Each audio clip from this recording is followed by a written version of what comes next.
tell you guys. 3.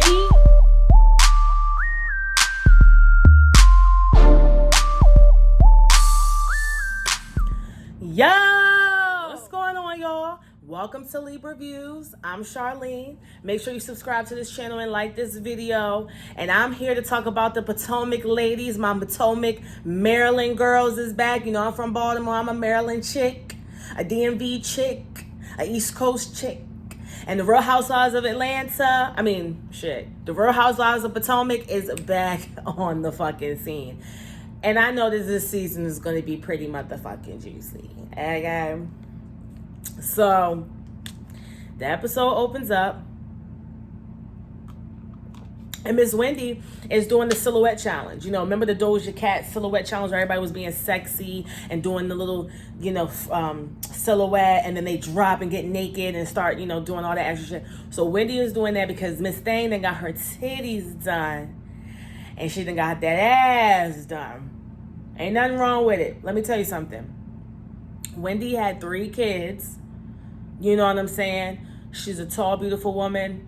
Hey, get the work done. I ain't mad at you. Because honestly, before she got the work done, she looked better than some of these hoes out here who ain't had no goddamn kids. So look, if you want to get your work done, get your work done. You want to get them titties up, get the titties. See, that's how you know mine's natural. Because the girls that got fake titties, they titties is like this 24/7. You see that shit look like hamburger buns. Look, you see how these bitches is like this 24/7. When they natural, they hang regular like that, okay, per. But anyway, I'm not mad at Miss Wendy. So Miss Wendy wants to have like this little body reveal, whatever. Them bitches was probably tearing her ass up on Twitter, which is probably why her ass wanted to go get some work done. But nonetheless, Wendy, she got money. She done had 3 fucking kids. She breastfed all of them motherfuckers. Get your work done, honey, and get your body together. Now Eddie he is just cute as a button. I thought he was so cute when he was filming Wendy, and Cheese and All Hard, Wendy seems like he is a very, very, very decent guy. And I just love their relationship. So I believe, I'm just doing all this off the dome because I ain't feel like making no motherfucking notes. So I believe that the next scene goes to Ashley. Ashley is a big old bubble. She look like a goddamn water bug. She is about to pop. Little Dean is running around. Dean came from humble beginnings. But he is just as cute as a goddamn button now. But Dean definitely came from humble beginnings. Okay.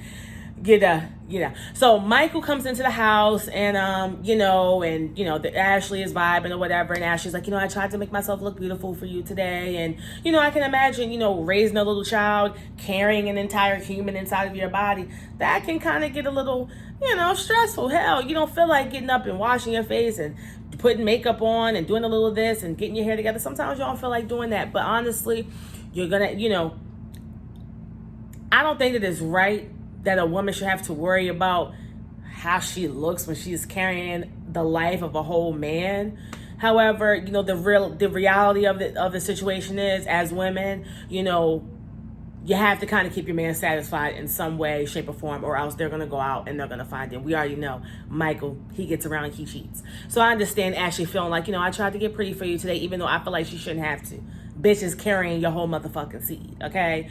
Now, Ashley did expose and said they hadn't fucked in a couple of months. Now, honestly, 4 months ain't that goddamn long. I've gone months and months and months without getting on there.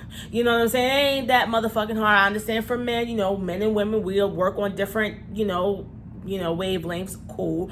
But, I just feel like, get it together, Michael. Like 4 months ain't that long, but at the same time, men are men. So I understand Ashley's, will to kind of, I guess, keep him happy and look nice and do whatever she, has to do for Grandpa Michael. So then we go to what?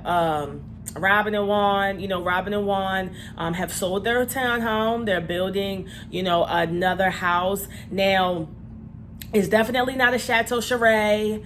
It's definitely not Moore Manor. It's given very much, very middle class, which ain't nothing wrong with that.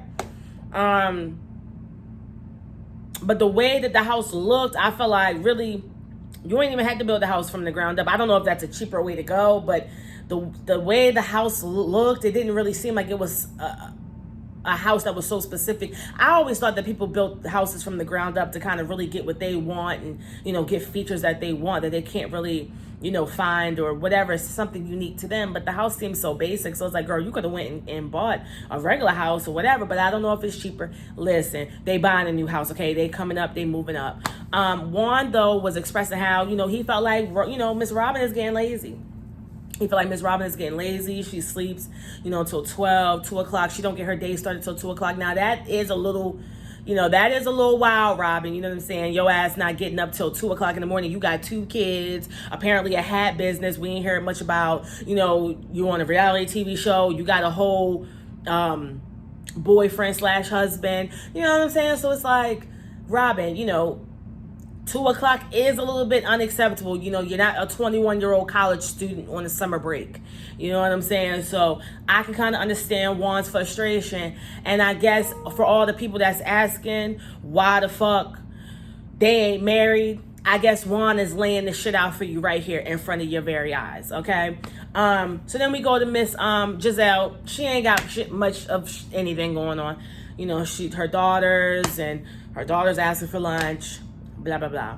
Miss Candace got her ass beat last season, and now it's this season. Bitch, I got a new house. If that ain't a motherfucking comeback, if that ain't a motherfucking listen, I got my ass beat, I got embarrassed, I cried like a white girl all over these people's motherfucking TV, but bitch, I'm gonna come back with a motherfucking $1 million home. Me and my white zaddy, we gonna dress it up nice. I'm gonna come back with the heat, I'm gonna come back with the smoke, and I'm here for it. Candace look about the best. Candace and Wendy look the best in their confessionals. Candace came back with the house. Candace came back with the man. Candace came back with the stepkids. Candace came back with the confessional looks, looking snatched, beautiful, flawless skin. That's how you make a comeback, bitch. Good job, Candace. Now, of course, Giselle, you know, she comes in and they visit each other, and Giselle was apparently the first person that Candace said that she invited from the Real Housewives group to her home, and they, you know, sit down and get to talking or whatever, and ultimately the conversation, you know, Giselle met, you know, Candace's stepchildren or bonus kids. I don't know what bonus kids. These kids is not extra credit, girl, you know. But whatever. Giselle meets her stepkids. You know, Candace's husband with the brown dick goes and gets, you know, refreshments for them. Whatever. But when it really came down to it, they talking about Karen, they talking about Ashley. Giselle said that Karen says something about her kids. Giselle said that Karen said something about her kids. I don't really know or remember what Karen specifically said about her kids. I know that she ragged Jamal through the fucking mud and ran Jamal and Giselle through the mud, but I don't remember anything specifically she said about her kids. But Giselle was pretty much over Karen. Giselle's over Karen, and Candace is pretty much like that too. You know, honestly, I understand Candace's feelings about how she felt like, you know, the people that were supposed to be in her corner kind of jumped ship and took the side of that which she thought was wrong. And I understand that. You know what I'm saying? You know, it takes people certain times. Some people get over stuff faster than other people. And Candace expressed that she ain't really fucking with Karen. Karen ain't really her cup of tea. You know, Wendy sends out her invitations. The girls get the invitations. Karen, you know, is back with, you know, Ben Carson, Uncle Ben, you know, Ray. They seem like, you know, they're doing good. You know, Karen seems super happy. Raven, you know, is in school, her daughter. I thought it was so funny when Wendy sent that video and Ray was trying to get his glasses so he can see more of them fake titties and that BBL. I just thought that was the cutest little thing. Karen did say that they're going to have another marriage, that Ray and Karen are going to get married again. I think that's, you know, cool. 25 years. That's you know, that is a huge milestone, to be with somebody. I mean, with anything, you know, whether you work a job for 25 years or you turn 25 or you have a 25-year marriage or you've had some sort of commitment for 25 years is something that should be celebrated, because some people can't hold commitments beyond whatever, and that's not just relationship wise. So the fact that, that consistency, that should be celebrated. So we get to see a little bit of Candace operating in mommy mode with the kids, with her baby daddy, her husband, which I think is super, cool. I think it's nice that Candace is kind of opening up more, letting us into her life. Honestly though, I am going to say this. I know that her husband had 2, 3, 4 baby mamas. Now that might be the reason why Miss Candy Pants might not want to have this man's baby quite yet. Humans are creatures of habit, and if you didn't marry the first one and stay with her, if you didn't marry the second one and stay with her, if you didn't marry the third one and stay with her, Candace might just be trying to prolong and see if you guys are really going to be in it for the long haul before she commits to having children with you. Now, I didn't know you had that many kids. What the fuck is her husband's name? Her white husband, Candace's husband. Maybe that's why Candace really, because everybody's like, oh, Candace, when you going to have kids? When you going to have kids? When you going to have kids? When you going to have kids? That might be the reason why Candace might be holding out now, because that is a lot of motherfucking baby mamas. But nonetheless, it's nice seeing Candace in kind of like that mommy mode or whatever. So we kind of get introduced to Mia. I know Mia's gonna be in trouble. Mia's being introduced by Karen. I'm going through this interview. I'm going through this episode and this review kind of off the dome. If I'm missing something, I'll probably remember it and branch back onto it. But the ladies are getting ready to go to Wendy's house to see Wendy's new body and to kind of recollect after the girls have been separated for so long. And we are going to get to meet Mia. Now, Mia seems like she is going to be ready to get it motherfucking started. She seems like she's very open. She seems like she's very bubbly. She seems like she's very whatever. I think that she is going to be an amazing addition to this Housewives franchise. So, Giselle arrives first. I loved her Teflon bag. She clearly got one because every time I motherfucking try to go get one, they always fucking sold out. Her and Beyonce done snatched it up. You know what I'm saying? But Giselle comes, Robin comes, of course, they being all dramatic. Where's Wendy? Oh my goodness, they live so far, blah, blah, blah, blah, blah. And then poor old Ashley come all bloated, ankles all swollen, poor thing walking in the snow. Candace decided not to come because Candace had the bubble guts, aka she wasn't ready to talk to Karen or Ashley. She's probably gonna cuss and wear both of them loose. And then Karen and Mia show up. So the body reveal exudes, and is it me or did Wendy's servers sound like slaves? Like, now I don't mean to be like now whatever, but when they were serving the food, the one girl was like, this right here is carrot soup over, like the way she was talking, I was like, is these people really servants from the 1940s? Because the way the sis was talking, it was given very much Mississippi, very much at Birmingham, Alabama, you feel me?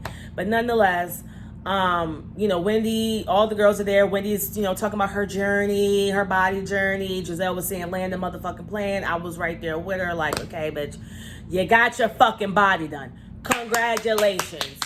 You, along with 200 million other bitches, got your body done. Okay, let's get into the mess. So then the mess finally ends, and of course Candace not coming to the dinner comes up, and Karen always taking the motherly grandma neutral role of however long Candace needs to take to get over whatever she's going through as far as being with the group. She needs to take the time, which I agree.